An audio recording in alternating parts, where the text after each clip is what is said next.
বাকীবিলাক সমষ্টিত বেছি দিছো আৰু সমস্ত দায়িত্ব আসিফ নাজাৰৰ হাতত দিছো। আসিফ নাজাৰৰ হাতত দিছো এইকাৰণে যে তেওঁ মোৰ কংগ্ৰেছ দলৰ মোৰ ভাই, তেওঁ টিকেট পাওঁতেও তেওঁ টিকেট পোৱাৰ কথা নাছিলে। মই ফাইট কৰি পেলাই আসিফ নাজাৰক মই টিকেট দিয়াইছিলো।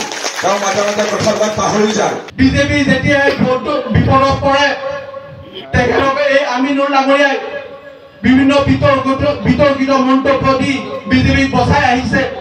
আৰু বদৰুদ্দিন আজমল ডাঙৰীয়াৰ কথাটো ক'বই নালাগে।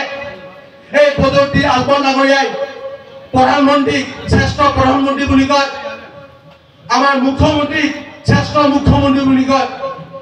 আৰু এইবোৰৰ পৰা বুজা যায় এই ইউডিএফ আৰু বিজেপি এটা মুদ্ৰাৰ ইপিঠি সিপিঠি।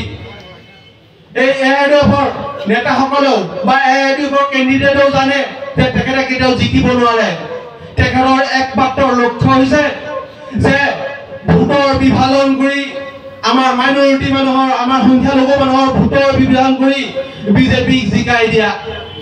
এই ইউডিএফক ভোট দিয়াতকৈ আপোনালোকক মই অনুৰোধ কৰোঁ, ডাইৰেক্ট লাগিলে বিজেপিত ভোট দিব, কিন্তু এই ইউডিএফ দলক আপোনালোকে মানি নল'ব।